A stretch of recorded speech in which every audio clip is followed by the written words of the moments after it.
All right, ladies and gentlemen, welcome to another episode of the I Guess So podcast. Today's guest is Miguel Cazares.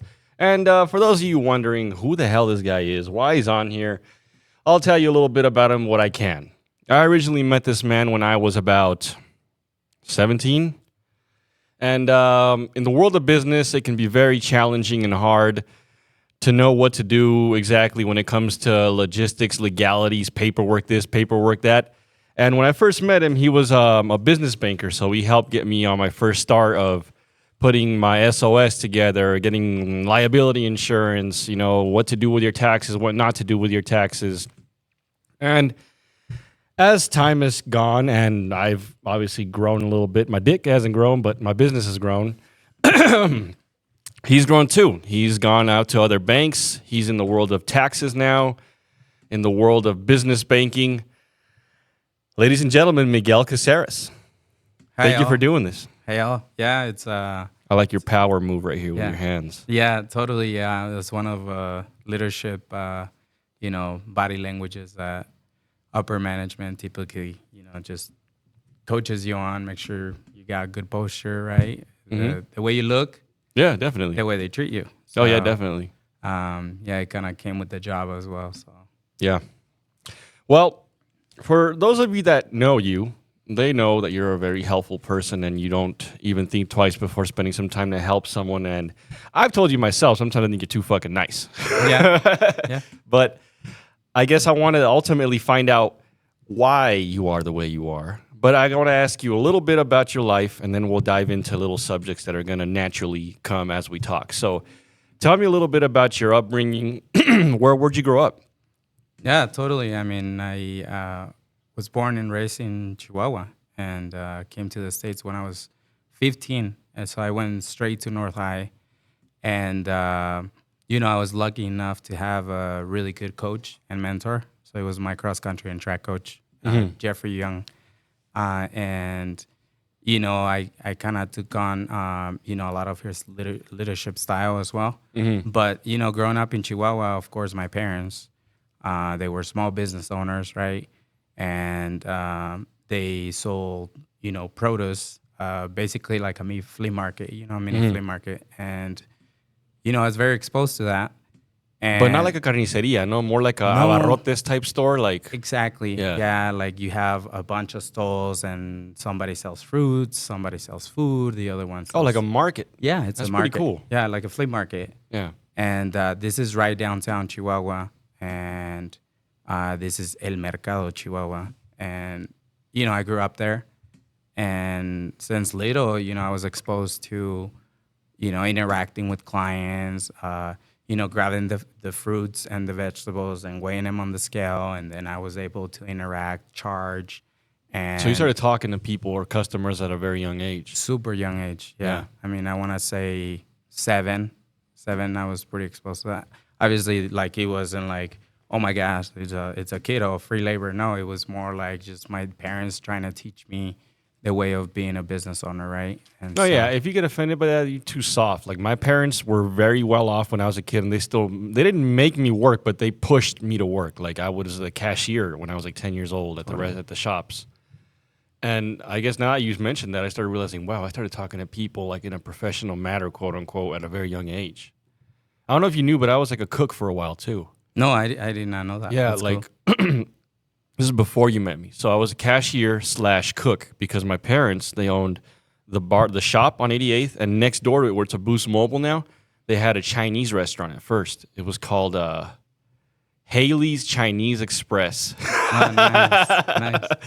And it was really cool because it was all Mexicans. Right. But even the people that went there, like, dude, you guys are all Mexican. Like, that's cool. Like, it was very different than your traditional Chinese food. We had a Mexican taste to it. But long story short, I realized that I started talking to people at a young age too, and maybe that's where you get... I'm pretty sure now that you've grown, you've probably realized that's where you get some of your skill from having to deal with that at a young age. Oh, totally. I mean, again, I go back to Jeff Young. He was my cross-country coach at North High, and one of the really cool things that he did for me, especially coming, from Mexico with, new culture, new language. It's challenging, right? You didn't know any English when you first No, got here? no, it Damn. was very intimidating.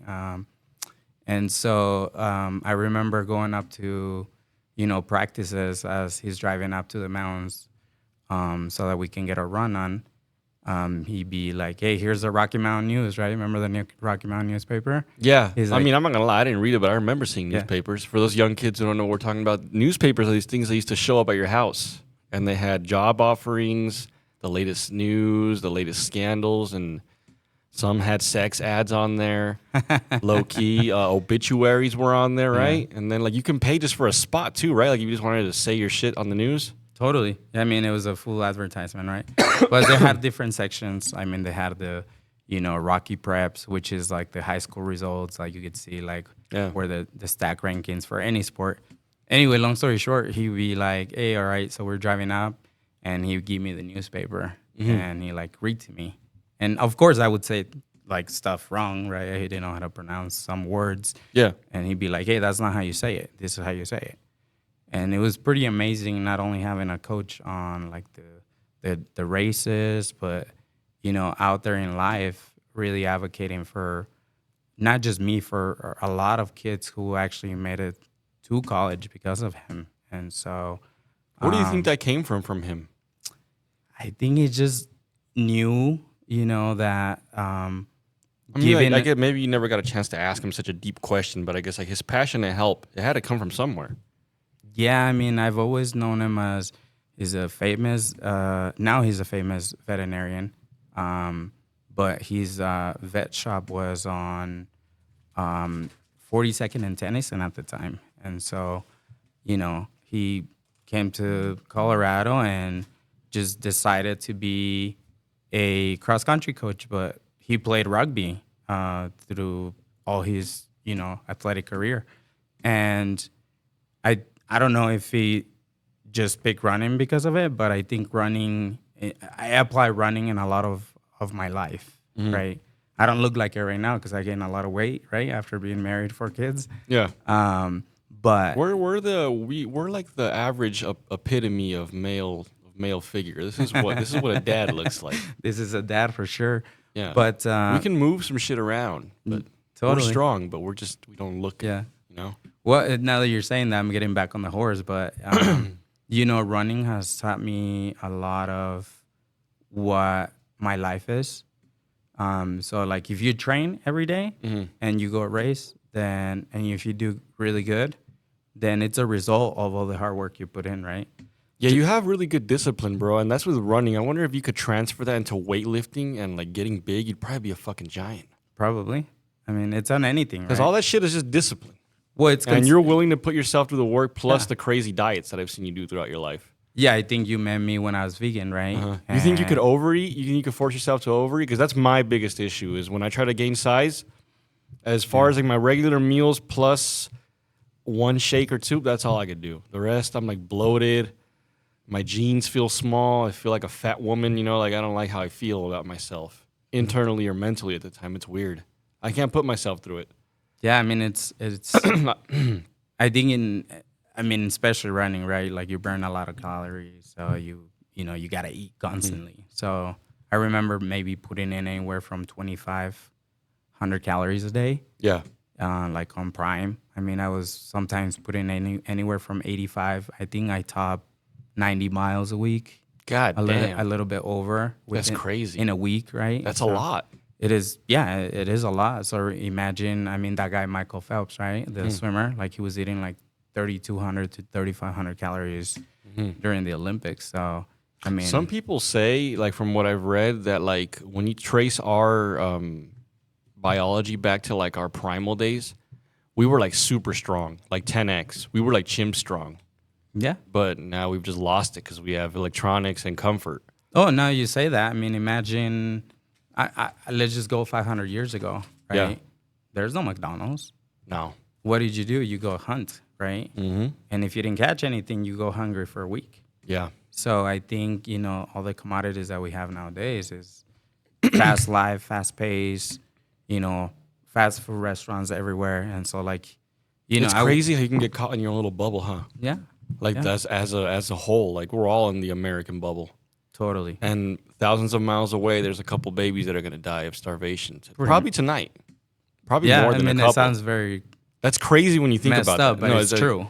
A lot for some reason, maybe it's just me, but I feel like a lot of people when they hear that, I don't know if we're like psyop to just like brush it off or if we're too scared to just really analyze it. I don't know. Maybe I'm just analyzing myself right now, but you know what I'm saying? Most people, when you tell them that, they're just like, when I tell a client that, they'll be like, that's crazy, dog. And they're just like move on with their life. But it's crazy when you think about it. Me and you, it's weird. Think about this. Me and you were sitting here, bellies full, talking on this podcast, crazy comfort in electronics. And somewhere out there's a version of a dad sipping on fucking horchata. And somewhere out there's a couple dads today that have to see their kids die because they're going to starve tonight. That's fucking insane when you think about that. And that brings a really good point you mentioning. You want to open the door for Jack? Yeah, you bring up a really good point of like how blessed we are in the U.S., man. Yeah. Like, if you're not making it in the U.S., that's completely on you. I agree. Yeah, it's completely on you. Some people will blame it on quote unquote childhood traumas or addiction. Addiction is real. Addiction will fuck up your life. Like a drug addiction will ruin you. Totally. I know some people that didn't meet their potential because of drugs, and they're mentally way there. Yeah. Well, there's a lot of talented individuals who sometimes just don't have that type of support. And I feel that, I had really good mentors. I had really good people coaching me on my corner, my parents, my coach, and, those people that are like-minded like-minded individuals like yourself. Yeah, you should. That helps a lot. Yeah, and so when you have a really good ecosystem that is, programming you to do the best that you can every day, then you're going to be successful, right? And even when you don't have that, you got to get up sometimes and be like, you know what? I don't have the motivation to go run this morning. How do I do that? And it's just a spark plug, right? 5, 4, 3, let's go. Let's get up. Let's do this, right? You know, it's been working for me crazy, and you think you told me about this before, but a lot of people I've read about it too is grounding yourself in the morning. Oh, 100%. We're energy. Yeah, I don't know. It sounds like hippie-ish because the majority of people are going to be, what the fuck's this guy talking about? But yeah, like apparently we build up electricity overnight, and when you go stand on the ground, it literally wires it through. Yeah. And I guess you're kind of ultimately helping. Yeah. I wonder what kind of power we could put if like 100 million people grounded themselves all at one time. Well, we're energy, man. You've heard that crazy conspiracy that we're part of energy of the world? Well, totally. I mean, so this body is a vehicle, right? So when it runs out of gas, then, my soul goes somewhere else. But you believe in that soul shit? Totally. What do you think happens? It's crazy. I know it's a broad question, but I honestly feel like I'm an old soul. Like most of my friends are, upper 60s, I identify very well with the elder. And you get to learn more from an elder, right?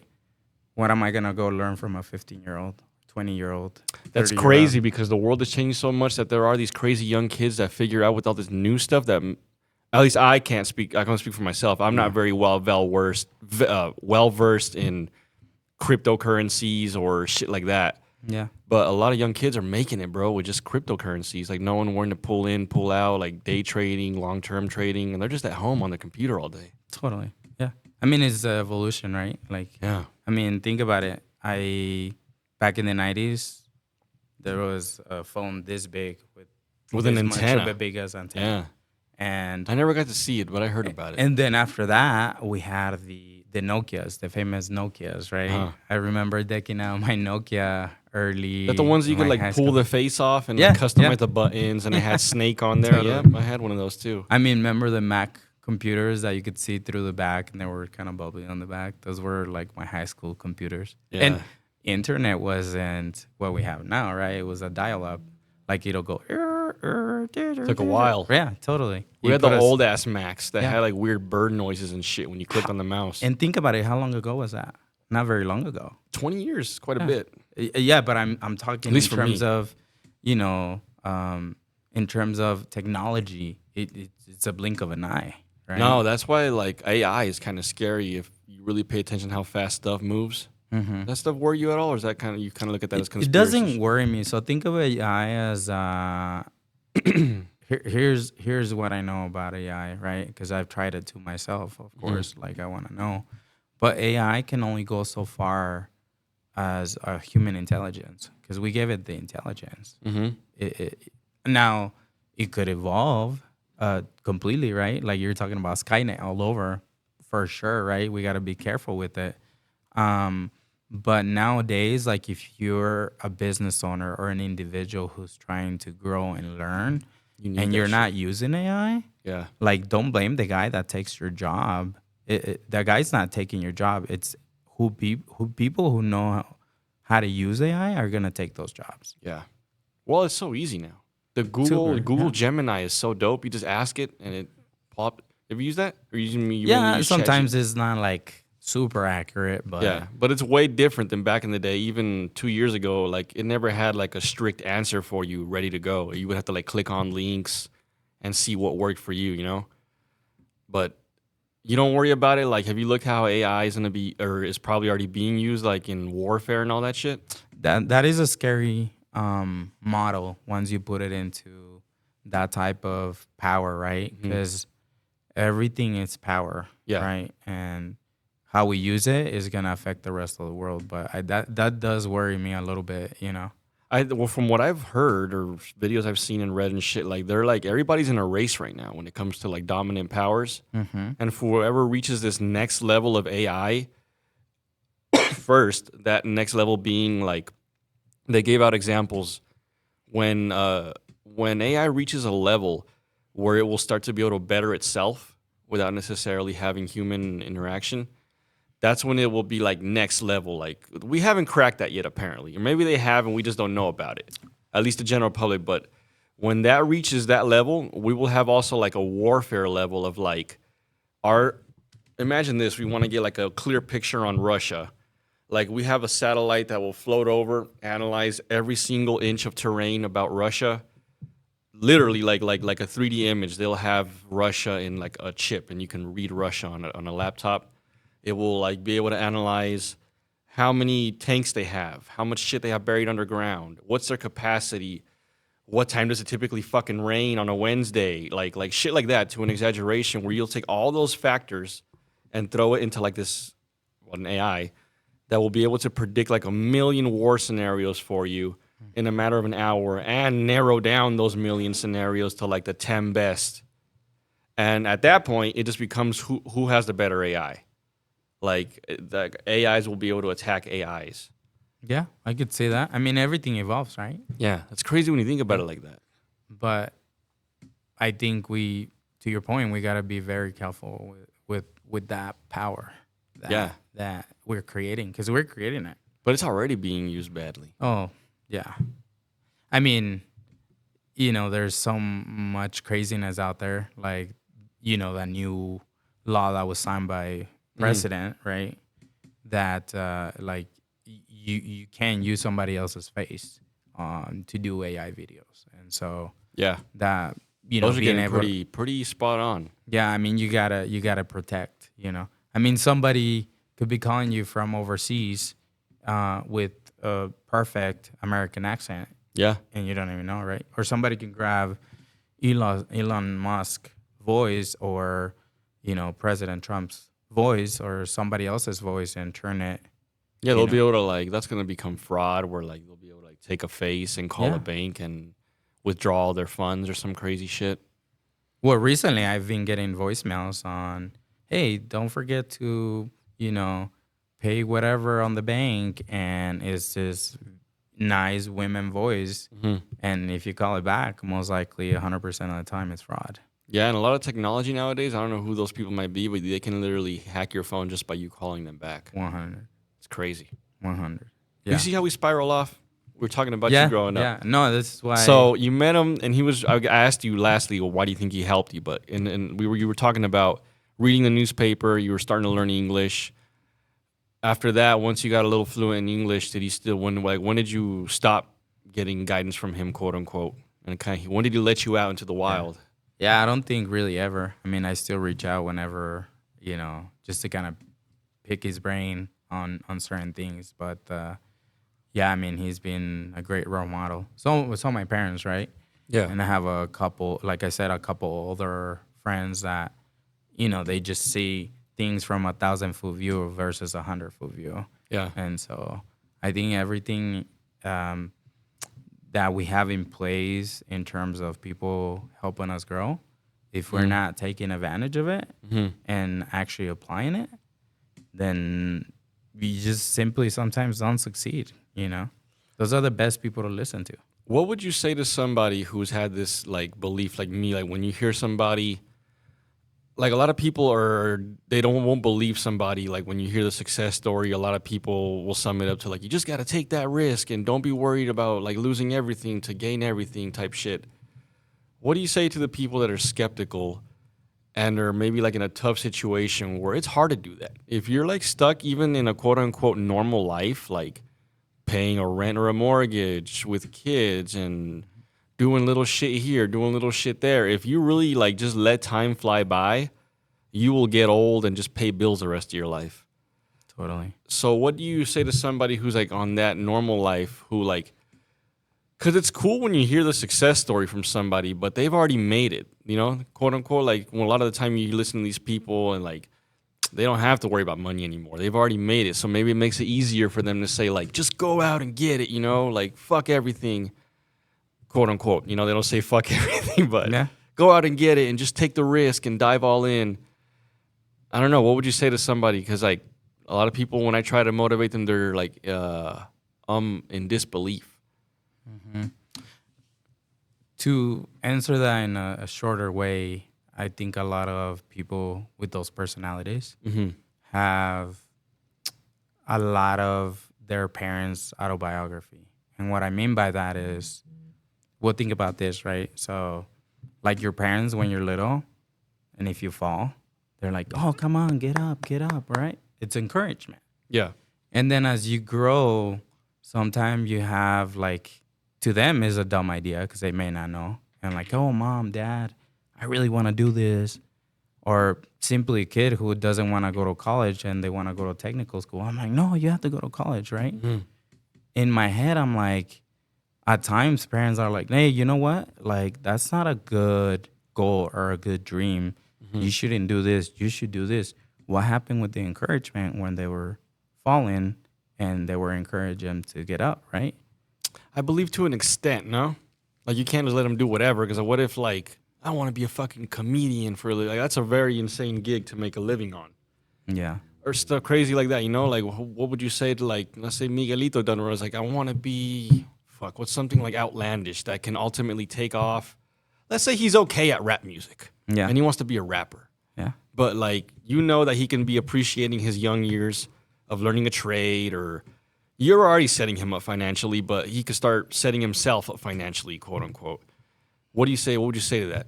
Go ahead, let's go for it, or like maybe you should buckle down and do something a little more realistic? I think I would give him the benefit of self-discovery and just ask him questions like, hey, if you do this, like, what do you think the result will be in a year, 2 years, 3 years, right? And let him self-discover. Because he might just study that particular industry or hobby, and he thinks that he might make a lot of money doing that. And I think it's okay for people to try and not, succeed, because it gets you to thinking like, man, I just wasted 2 years of my life. And then they go back and follow the steps, and now they're like, hey, you know what? That wasn't real. Now I got to try something else. Yeah. And I think that's the beauty of being human. We're not perfect. So you get to mess up many, many, many times, right? A lot of people ask me, hey, Miguel, why are, you're part owner of your wife's business on the tax. You're in the banking industry. You're also a, advocate for small business and work very close with the Hispanic community in Colorado. Not just Colorado, but nationwide. I have a lot of clients nationwide with the bank that I am. But a lot of people see success, but they don't see how many times you went like sleepless nights and you fell on your butt and you still had to get up again. Mm-hmm. But I think a word of advice to parents, young parents, or it doesn't matter if you're younger or older parent, you know, things aren't as easy as it used to be early 90s, right? Like right now, kids can't even buy a home. With a regular job, hell no. No, they need 120K minimum to qualify, right, for an average home here in Colorado. Like a $600,000 house. And so, you know, you look at California, New York, Colorado, they're at level like 1 in terms of like spending, but you know, New York, California are level 1 in terms of paying somebody too. Colorado is What like, exactly does that mean? so like, for example, like the average income in New York, California, and are pretty equal to the level of people spending money. Now, Colorado is at the same level on spending money, but it's not at the same level of income. Yeah. So it's lower. And so it costs us too much right now to live in Colorado than what we get paid.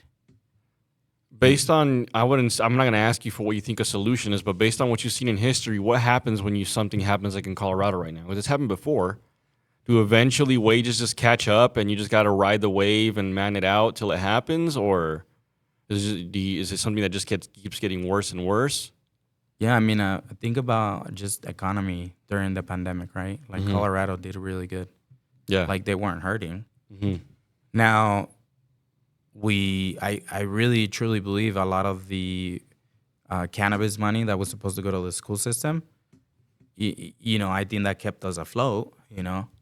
I don't know that they actually used it for that. Hopefully they did, but, you know, I haven't really dug into that topic much since, I don't know, 5 years ago, right? A lot of people make the argument that we're kind of like taking the bullet or biting the bullet, or, you know, taking the what was going to happen from all these PPP loans and free money we were giving out, that we're kind of just like on the opposite end.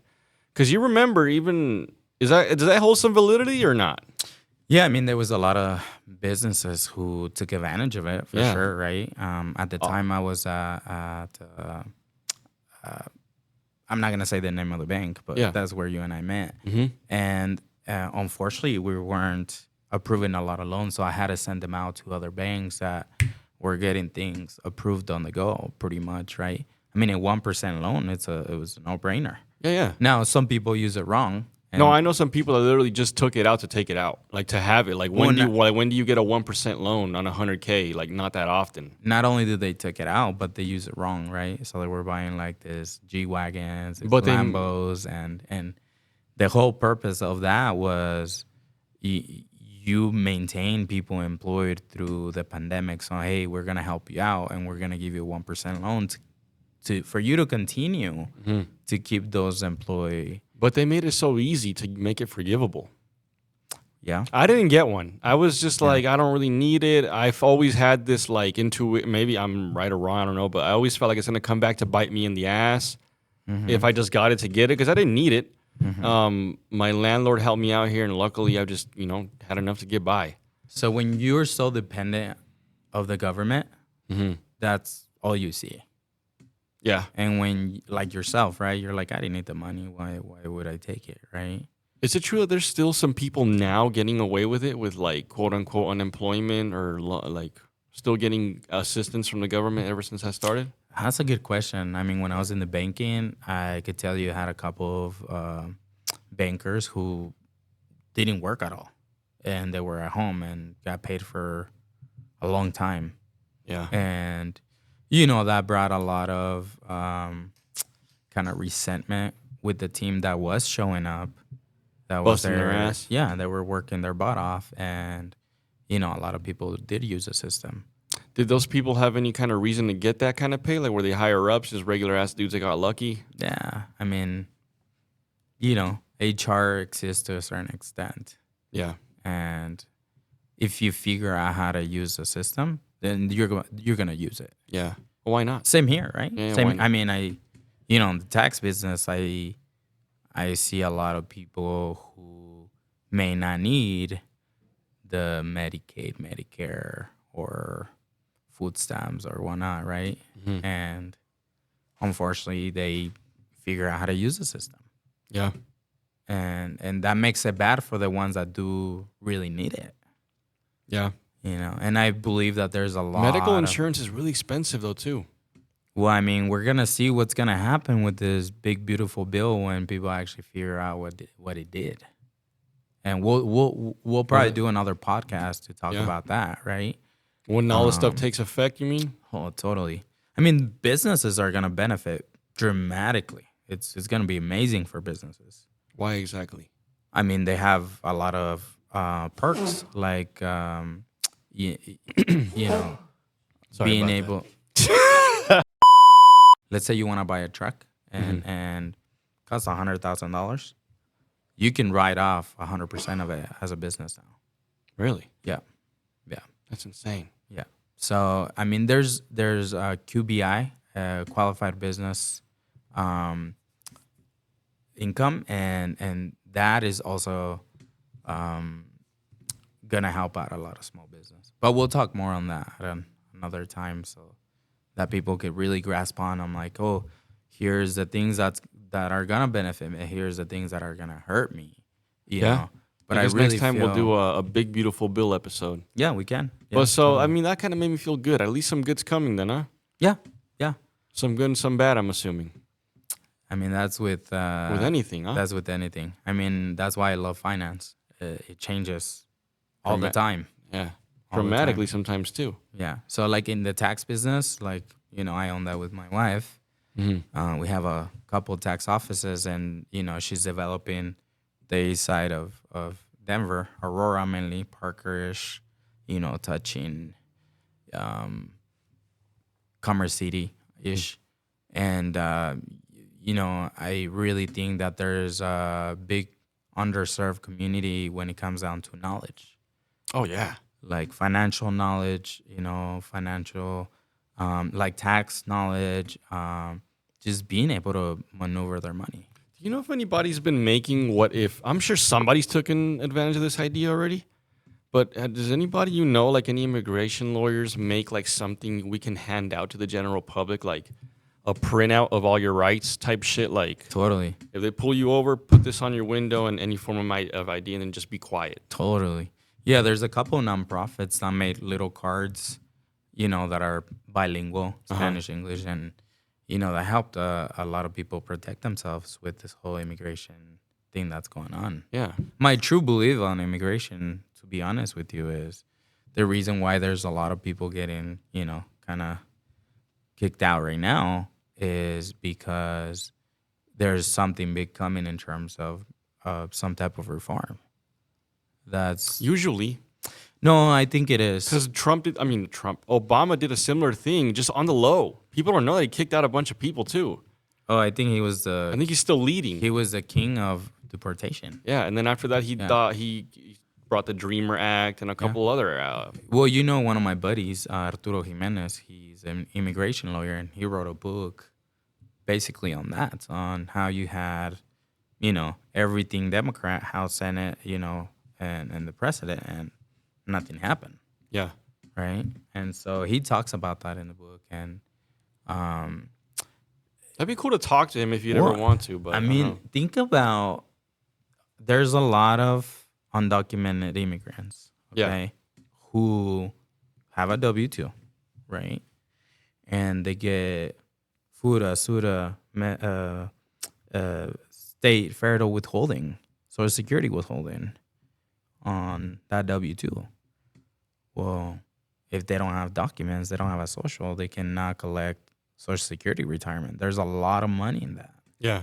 So if you think about it as a business, because that's a business, right? That's how government. Yeah, everything runs on money. Yeah. Well, if they can collect on it, they're making money off of it. So why try to push that out? That's a good question. I'm not a politician. You think you think politicians argue?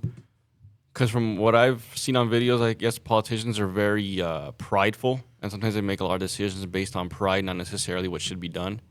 Do you think they like have Do you think they argue like factually? Or do you think they're more just like, well, I'm going to win this argument because I'm going to win this argument, you know? Like, Man, that is a tough question. that is a tough question. Because, like, I asked that because you always hear, like, the average ass fucking hick in my chair, like, this government doesn't know what the fuck they're doing. And then I can ask them, what the fuck, well, how would you fix this problem, you know? I think a lot of it is education. So there's a lot of uneducated people, like even on just undocumented immigrants and what they bring to the table. Yeah. Like if you go right now and probably search, a small video on TikTok or Facebook or Instagram regarding immigration, or on the farmer side, I could tell you there's a bunch of farmers probably very worried that nothing is getting picked up and none of that food is gonna end up at the grocery store. Yeah. And so, I mean, there's certain industries where immigration plays a key part in not only growing economy, but keeping people employed. Yeah. I mean, it's like you said, it's all a business. Everybody benefits from it, but we all kind of need it.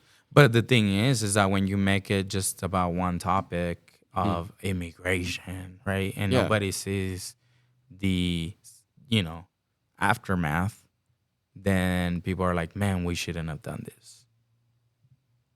What do you mean? We shouldn't have really pushed this whole immigration agenda. Now we're hurting on the You don't farm. think they're calculated enough to know that? Like, you don't think somebody in their office be like, hey, we can't do this. No, because we're gonna run out of farmers. A lot of the times people do stuff and then they just say, let's just see what happens. And then when it happens, they're like, whoa, we should have thought about this a little bit better. Fuck, see, that's disappointing. I always thought that the government was a little smarter than that. Well, I mean, certain parts of the government. Especially now with like AI, you should be able to like, hey, what are all the possibilities of going wrong with us kicking out? Probably would have answered that, Yeah. to be honest with you. So I feel like they have to have somewhat of like an understanding of what's coming and what's happening. Yeah. I think a lot of people want to make themselves feel good who they voted for. And I'm glad that this happened because now you have a lot of younger generations that are like, my parents did this, my grandparents voted for this. Mm-hmm. Like, you got to be able to know what you're going to vote, right? And I guess on that argument, I say let's wait it out for the next 4 years. It's horrible right now with some things he's doing. But what if something happens where like by the time he's gone, he's turned it around and the U.S. is amazing and we've got to reform and we even brought people back that we kicked out and everything's great. Yeah, I don't like to be a pessimist. I think everything has a side effect, right? And hopefully it's a positive one. Hopefully, I hope so. Yeah. I really fucking hope so, dude. I mean, I'm speaking. I'm not gonna be unbiased or biased, right? But I was a undocumented immigrant at one point. Yeah, I pay my dues. I pay my taxes, and then later on, being arrested, and then I became a citizen, right? Yeah, you figured it out. I figured it out. Mm-hmm. And a lot of the times, there's a lot of people right now in politics who went through the same process I went through. There's a senator that, he was undocumented at one point, and I can't remember his name on top of my head, but, he was talking about, like, the struggles, right? Yeah. There's a neurosurgeon in California who's a tomato picker. Yeah. That he's super famous too. And I think that, But just like you, they figured out the process. Well, not only that, but why would the U.S. build up, like, for example, there's a lot of DACA people that are very, very, like, on the educational side, right? They have bachelor's, master's, a doctorate degree. Yeah, because that came with education, right? Correct. Yeah. Well, what would that say about the U.S. kicking those people out? I saw, on Instagram of a gal who, was DACA and got picked up by ICE and got deported, but she had a master's degree. Yeah. I'm like, okay, you just deported her back to Mexico. Mexico is going to take advantage of all that knowledge and, triple, quadruple that into economy. Yeah. What's crazy too about those videos is that they don't have a follow-up story. Who knows what happened to her? What if they when Yeah. she got into the office, like, hey, you know what? We made a fucking mistake. Here's your ID back. Oh, I'd like to see some of those stories, but I still haven't seen one that came back. We don't see them, yeah, but like, who's gonna? Unless you're a Trumper that got caught in the wrong situation, and now you want to show how good it is. Like, if you're against them, you're not gonna take that. You're not even gonna be like, hey, you know what? These guys aren't that bad. They let me out. Yeah. I do feel that there's a lot more good than bad. Yeah, it's just we highlight the bad so much. Well, how do you separate though, right? Like There's you heard of the word fear porn? Like some people love just fear. It's weird. yeah. Like they were just used to being in that fear mode, that anxiety mode. I run on fucking anxiety mode, quote unquote. I'm always worried about the future, the past, the present. Like I'm always just over calculating everything. There's a mess in my head, but that's just normal. I've gotten used to that. I don't know if you're the same way, but Yeah, I mean, I like to be as positive as I can, right? I can't really control the outcome. I can control a lot of the things I do on my daily, like not always bad, just overthinking. Yeah. Sometimes overthinking is good. Sometimes you have good moments where you overthought and you feel good because you figured something out. But I don't know. Maybe I just misuse the word anxiety. But fuck, dude. See, I only got to ask you 2 questions and already an hour in because we spiraled up. But you like the way this is going? Yeah. You want to go back to your? Want to keep talking about immigration? You want to move back? How we starting? We can move back. Yeah. All right. So, out of all the things you could have done, what led you to the banking initially? Funny you say that. So my dad, when we first came to Denver, because we just came straight to Denver, opened me a minor account at a bank. And I just walked in and I was like, man, this is cool, right? Just like the environment? I just like the environment. Like, it's nice. Everybody's dressed nice, air conditioning, everything. It's suit up. Banks are pretty cool. Tie, Yeah. I like that professional look, right? Yeah. And nothing worse than a banker with a loose suit. You get a business banker with a loose, baggy suit, don't trust that fucking guy. That guy will miscount your deposit. Pretty much. Yeah. But yeah, no. So I think I was 15 at the time, 16, and at the time they match you if you deposited $5, they'll match you $1, right? So that was pretty cool to I didn't know that was around. Yeah. Again, I'm not gonna say the bank. Probably people know what it is, but I had a miner's account too, but I wasn't educated on what it was. All I knew was that my mom got me a card that I can use. Yeah. I never. Shit, dude. Like I didn't start worrying about like real life matters till like I was like maybe 20. I feel like 25 is when I started getting my head out of my ass and really started thinking differently. And obviously my kids changed me even more. But 25, I had a really intense mushroom trip, and that shit changed my life. I don't know how to explain it. Doesn't mean that I'm happy now all the time and that I figured it out. It's just it changed. You ever done mushrooms? No. It's like a great reset. Everybody in here except you has done mushrooms. And like they'll attest to it. Like it's like a reset if you do it the right way. Yeah, if you're getting fucked up every week on mushrooms and drinking and smoking weed with it, it's completely different. Yeah, anything can become an addiction. But right? mushrooms will it'll dive you in your own head. Is that the right way to put it? It'll open up all your files on your computer. Yeah. And you get to analyze things in a different kind of way.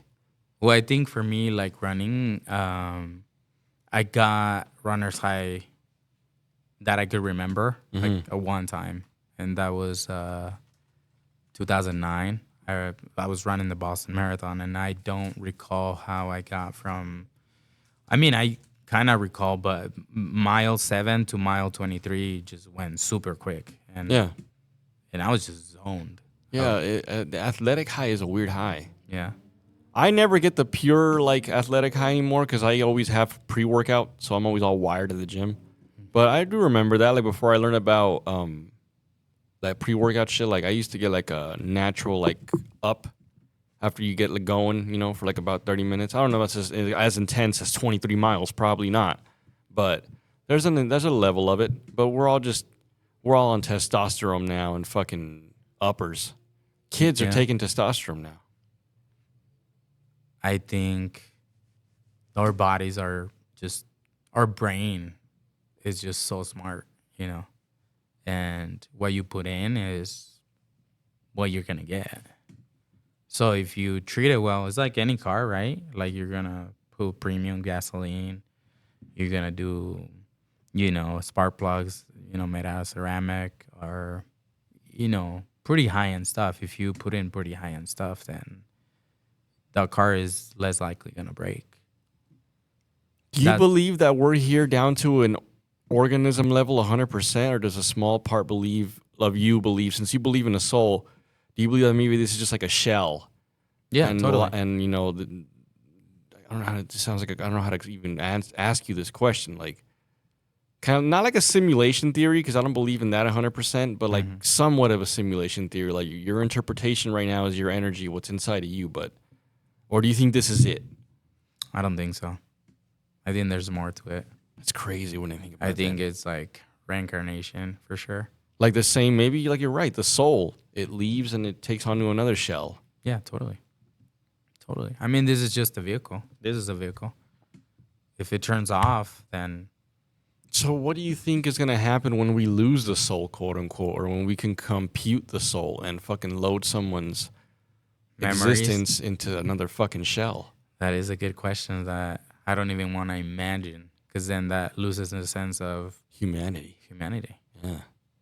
Or your soul in general, right? Yeah, it's crazy. It can be duplicated or replicated. I think that's just it, right? Maybe it can. I don't know. I don't know. It could. There's a bunch of crazy shit in the world that we could talk for days. Like, what do you think about the pyramids? Oh, yeah. I mean, definitely some alien help or giants. I don't know. Completely higher, beings out there that, had to help, bro, or something. I don't know. It's crazy when you just look at that. But when you get into politics, religion, like, it gets very tricky because we weren't there. Yeah. How do you prove the facts? You can't. That's what's crazy. That's why it's called faith. You can't see it. You can't touch it. Faith, yeah. Faith is such a unique thing. It's hard to fucking live it. Fuck. I'm starting to analyze myself if I'm like a faithful person or not. No, I'm very factual, bro. Like, I have faith in myself in a sense that I know I won't give up unless I'm physically unable to or something happen, Mm-hmm. But I guess that's faith, right? Because I could be wrong. But I'm not wrong, because I'm still going to, I don't know, I could develop like a fentanyl addiction and just fucking spiral off too. Yeah. Life is crazy, man. Well, I mean, we make it crazy. I think a lot of the times we see life and we make it harder than it really is. Yeah. Yeah, it's just, we're just, at least here in America, there's people that are worried about some real shit. I don't think people actually like hit the snooze button and say, I'm going to be the shittiest person I could be today, But some people are overwhelmed by their situation and just like, fuck it, I'm going to be a shitty person today. They could. Yeah, I've seen that happen. They're just overwhelmed with what they got going on. They kind of gave up, so they just kind of let their feelings overdominate them instead of thinking logically. But then I learned to, find out more about people. Yeah. Like... but a lot of people won't. Yeah, a lot of people don't even like talking to people. I take a lot of pride in the relationships that I have. And I just want to know how I can help somebody. That's probably why I love being in finance and being able to just put it and map it together for somebody and help them. That's just one way. Mm-hmm. There's many ways. I mean, you look at people out there that, are counselors and they could really understand somebody's thought process. But as fucked up as that sounds, a lot of people, like, you're one of the few that don't. That's why I tell you you're too nice sometimes. A lot of people's kindness comes with a price tag. Yeah, for me, it's not about money. Yeah, a lot of people aren't like that. Because even me to an extent. Yeah, I help out some people, but I'm always worried about my fucking dollar at the end of the day. Mm-hmm. And sometimes I can honestly say that sometimes my wallet has kept me from helping somebody. Mm-hmm. That ever happened to you? In a way. Yeah, obviously, like, I can't make a crazy investment, but sometimes even something where, like, I look back and I'm like, oh, I could have helped that person. But at the time, I didn't, just because I was worried about... But a lot of the times, like, at least for myself, Yeah. I just analyze scenarios, and I just let my gut kind of like that feeling, Mm-hmm. that is kicking into my brain. Hey, do this, don't do this, or try this.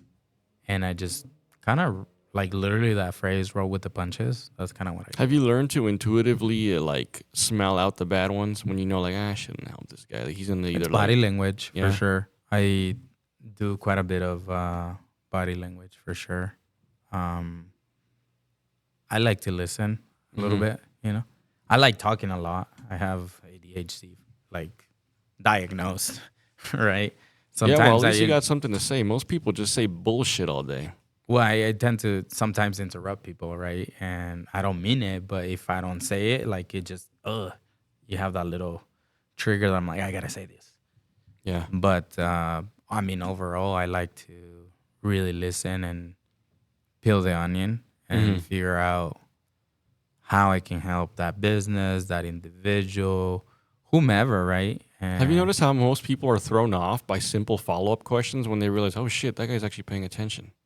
totally. Or just simply you know, just had a meeting Yeah. and you come back and you pretty much paraphrase everything that they told you in like 5 sentences, and they're like, oh my God, that guy listened to everything I had to say. Mm-hmm. And that's pretty powerful. I think when you're in the business of people and Yeah. helping people Yeah. first, it's a good feeling. And he comes back somehow. What you think that comes from just your mental capabilities, or do you think that's also just more because, like, theoretically, why can't everybody pay attention? Why can't everybody fucking get it together for 15 minutes at the meeting and be able to realize, like, this goes back to high school when they tell you to watch a movie and take notes. I think it has to do with yourself more than anything. Like, I'll give you an example. This, Mm-hmm. I, when I first became a branch manager, I had a couple bankers that, will come and they talk to me, right? Yeah. Whatever it was. It could be a bank issue. It could be a friendship issue. It could be family issue. It could be relationship issue, right? Mm-hmm. And I'd be on my phone. And so, man, I thank that banker because they gave me good feedback. And I'm like, hey, when I'm talking to you, like pay attention to me, Yeah. And so that also translated to my family. I can't be on the phone and then my wife's telling me something important, or my No. kids, right? No, yeah, that's crazy. I just look at that as like second nature. Like I know, Yeah, I've learned. Most people don't. They're on it too long. But I was guilty of it. Yeah. I was guilty of it, and so I had to figure out. That went away from me with my kids. That like really changed with my kids. Like I put that shit aside Yeah. all the time. So I started. So I have two cell phones. You know that I have one that I deal with, like the business banking, right, world in the bank, and my personal.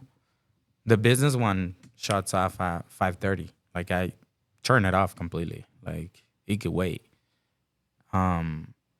But yeah, if anybody like is talking to me, like not, I don't want to ignore. Mm-hmm. It could, that 2 minute, 5 minute, 10 minute conversation. Yeah, like just To the be fact to very- pay attention. Yeah. People interpret it too, and they see it. And like most Yeah. people, like I said, get thrown off, but most people appreciate it. Yeah. And some people, for some crazy reason, get offended by it. Yeah, I mean, Why are you paying attention to this so hard? Like that's crazy argument.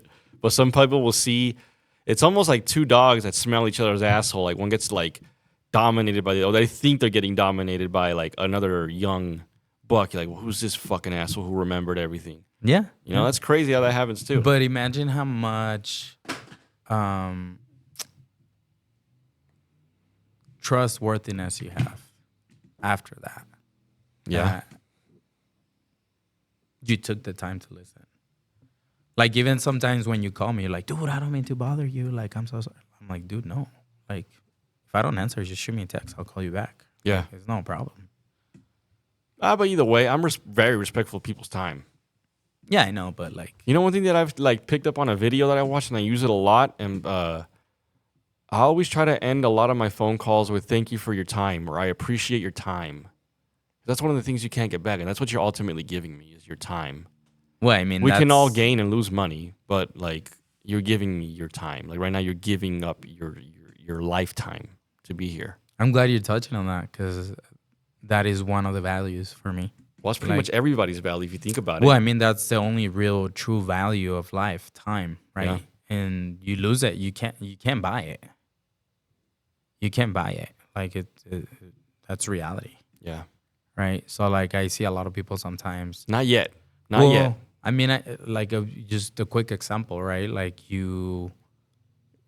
and obviously this is a like non-related scenario, but if you put it on terms of money, like if you want to buy a Raptor, I'm just gonna throw a number. I know it's probably not worth that much.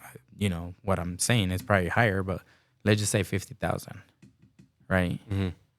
And let's say that you make X amount of money, and after your bills, you only really keep, for example, $1,000, right? Yeah. Within that year, and you want to buy this $50,000 vehicle. Yeah. So $1,000, right? Let's just say in the year. So it would take me 50 years to pay off that vehicle. So I just gave 50 years of my life on that vehicle. But that's assuming you only pay $1,000 a year? $1,000 a year. I'm just, put it into like perspective in terms of numbers. So yeah. But if my truck is the one that I want to buy, let's just make it wholer, right? Like I want to buy this $10,000 Raptor, or $50,000 Raptor. And my leftover money after my living expenses, food or whatever, it's $10,000 a year. Yeah. So it's gonna take me 5 years to pay off that vehicle, right? And so if it's taking me 5 years, well, I mean, isn't that like why like plans are designed for payments and shit? Like, yeah, but like people don't realize that it's time. Yeah, we look at the dollar. We don't look at the time. But exactly. But it's crazy if you look at, like, let's just say you have your written payment plan. It's going to take you 72 months to pay it. How many years is that? 5? 12, 24. Yeah, 72. 6 years, right? 60 years. 60 months is 5 years. Okay, so we'll go with 60 months. Yeah. 60 months is going to take you to pay it off at this dollar value. Let's just call it $1,000 or whatnot. Most cars are $1,000 now. Not only is it going to take you 6 years of payment, but imagine if you like took down all your time of like dollar per hour type shit. Like it took you like probably double or like you're saying triple that time to pay it off. You just gave that much of your life. Literally. Yeah. That's kind of like how I want to think of money. I couldn't interpret it the way you were putting it to me. Did that make sense how I said it, or did I confuse myself? No, it is completely right. Yeah. So, if you're going to buy anything, right? And you look at your leftover money after expenses and needs, right? And you have X amount left. And that X amount left, now you break it into monthly payments for whatever is it that you want. And it's going to take you 60 months, to your point. You just gave away 5 years of your life. Yeah. Trying to get it.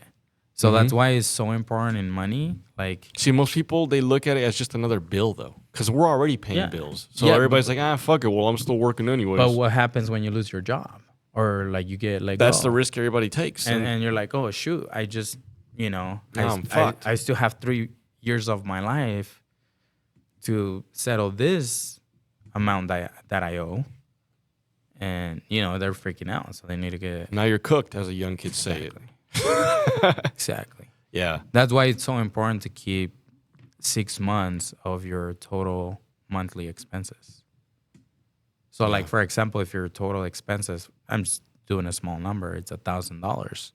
So your emergency fund should be $6,000. Yeah. I'd be lying if I said I had it 100%, but like I would like to be able to be comfortably at a year's expenses saved up for emergencies, And now the cool thing is that you're a business owner. So you own your time. Whether you want to get up or not to cut hair, you can do so or not. Yeah. Right. And so for people that are in a 9 to 5, you know, But people might not understand that for me to be able to do that, you have to get to a certain place in your business. Just because you're a business owner doesn't mean you can wake up and go to and get there whenever you want. well, that's how you do it, right? Yeah. So you have to have multiple streams. Or you have to have built your business. Well, multiple streams. It could be two different things, right? It could be Mm-hmm. your 9 to 5 plus your, you know, maybe a little part-time job, and maybe like a business ownership or partnership of some time with somebody. Mm-hmm. And so I think having different, you know, venues of where you're collecting money is so important. But the reality of it is, if you're a business owner and you make that very successful, then you learn a different, you know, point of view in life that you're not giving those 40 hours to Someone else. exactly. Mm-hmm. So Because that 40 hours, Yeah. they're multiplying it times 4. Yeah. On your 40, they're doing times 4 in terms of profit. Most of the time. Most of the time, yeah. I don't know. I mean, I'm sure you're way more educated on it, but is it normally 4x? Sometimes it's less. It just really depends of the industry and what their total profit at the end is. Well, I've already taken an hour of your time, so I'm going to ask you one last question we can end on. Times are not easy for young kids right now, in a sense, you know. Times, it just depends how you're looking at the world. If you're like comparing your world to people getting blown up right now, then yeah, your life's fucking amazing no matter what's going on right now. Unless you don't have any legs or some crazy shit like that, right? But even then, when you haven't, Even then, you can get in your Yeah. fucking Acura and go to Walmart Yeah. and buy your fucking chips and go back and live off your fucking handicap. That's way better than some shit people got going on in the world. What would you say to a young, dumb kid who's either like senior year or, you know, right in that about to get released into real life type shit? What's like and obviously you can't plan everybody's life, but what would you give like general advice to people that are coming out of high school right now and they just want to like, I guess, know how to get by? Because that's all we want to know how to do at first. A lot of young kids don't know how to get by. We start asking these stupid ass questions. Like, what do I want to do with my life? That's not what I'm asking you to figure out. That's up to them. You know, like your inspiration is your inspiration, but advice I get, like, you know, like don't get a fucking car payment, you know, if you're working at fucking, you know, 7-Eleven, you know, stuff like that. What's like a general couple like information you would give to a fresh high schooler coming out right now? Man, it's a good question. In an average household income, an average American life, because obviously, yeah, if you're hurting for money, that's your circumstances are different versus if mom and dad will pay for college or a startup fund. Just average American, you know? Well, I'll be honest with you. I have a couple friends who are like just building up so that they can pay for their kids' college, right? Mm-hmm. And some others aren't. Yeah. And some are, you know, creating wealth so they leave it to their family Yeah. or their kids. And some aren't. And I think I fall into the ones that, you know, like I have to build my own wealth. And, you know, my kids are lucky enough, then they'll get some of it. Yeah. But I don't believe in giving them No, because then they everything. lose their hope. They lose Well, like their mission in life if it's easy for them. Completely. And, you know, I could tell you from, like, I've held very high positions within the banking, right? I don't have a college degree. For most, they do. Most do, yeah. Yeah. But, you know, I think the best advice is whatever is it that you want to do, get experience. Because experience trumps degrees. And I've seen that firsthand, right? And I was probably one of the only Latinos in like senior leadership at one point. So kind of chase your dream if you can right now. Yeah. You know, if you're comfortable at home with mom and dad and they're willing for you to just, you know, whatever the fuck it is you want to do, go do it. Totally. And in fact, if you're with mom and dad, like take advantage of it. Because if they're taking care of bills, you should be building up. That's one thing that A young savings. kids, like even to me, I'm sure all of the kids at our age went through it. Like you, for some reason, create this negative energy from being at mom and dad's house after a certain age. Like your ego takes over when you could take advantage of it very well. And unfortunately, I learned that at a later age. But everything comes with its own experience. I've learned how to figure shit out. I probably could have learned sooner than later if I buckled down earlier, but I didn't take advantage of the opportunities I had. So that's why I speak from my experience. Like, it's weird. Like, you start like, fuck you, mom. I can't. Oh, I wish I can get out of here. Well, then get the fuck out of here. But you're there, and you create this negative energy when it's like. And if you think about it, it's 3 sources of income, 1 household, 1 overhead fee for the whole month or the whole year, however you want to plan your expenses. But most people don't do that. They like you can be just an extra source of income for the household and put some money aside and then chase your dream, like you're saying. That's one route. Well, I think as a parent now, even more like I think of to that question that you asked, like if you're a young buck and you're just, trying to make it in life, just know that the end goal of a parent, at least most parents, is to know that you can survive by yourself. Like my parent, like me as a parent, all I want to know is that if I were to live this world, this physical world, my dream would be to ensure that my kids know how to, pay their bills, survive, and be successful. That's really the end goal of a parent. Yeah. It's not about leaving them wealth. If you do, awesome, right? Yeah, but as long as you just get them on their feet and be able to survive on their own. Correct. Yeah. Yeah. I think that would be ultimate my goal too for my kids, right? Like, yeah. So maybe that's like a good structure for someone coming out. Get your shit together at a young age. Even if you don't have like a fucking overhead, you don't own a house or nothing yet, just start training yourself, I would say, no? Get used to shit that you're not used to. Like, start learning about taxes early. Start developing budgets early. Learn how to budget your life, Take on a couple bills. Figure it out, get a credit card. Pay it off. Yeah. But that doesn't give them any fucking guidance because they're just going to smoke weed and get a credit card. Well, that, or you just figure out early in life that, especially if you live with your parents, that I think parents should charge a rent for their kids that are working and teaching them about like the 50, 30, 20, right? 50% is their needs, what they need to, spend money on, like food, rent, all that stuff. And then, 30%, could be their wants and 20% savings, Sorry, I got cut out the end. So 30%, 50% covers your needs. 30% covers what again? Sorry. So you the 50, 30, 20, right? So, you would want 50% to go to your actual needs, like your food, your rent, like things you need to like get live. By. Yeah. And so that'll be the 50, right? And the 30% could be the ones. Like, I want to go to the movies. I want to, buy these Air Force Nikes, right? I want to buy, whatever that you like. And then 20% savings. Now, if you do it the other way, anything could be changeable. Yeah. Because everybody's budget is different. So the 50, 30, 90 does not apply to everybody. Some people are going to be 75, 5, and 20, right? But imagine if you could take that 50, 30, 20 rule, which is, I never heard that structure. It's pretty cool. And just develop that early. You can. Like as soon as you get your first job, even if you're starting at a $15 an hour job, imagine you have bills. Put 50% away and you got to pay your bills. Save it. You don't have to go pay a bill, literally. Just save it. Now, imagine if you grab that 20 and instead of just putting it in a savings account, you put it on the index. You put it on the stock market. Yeah.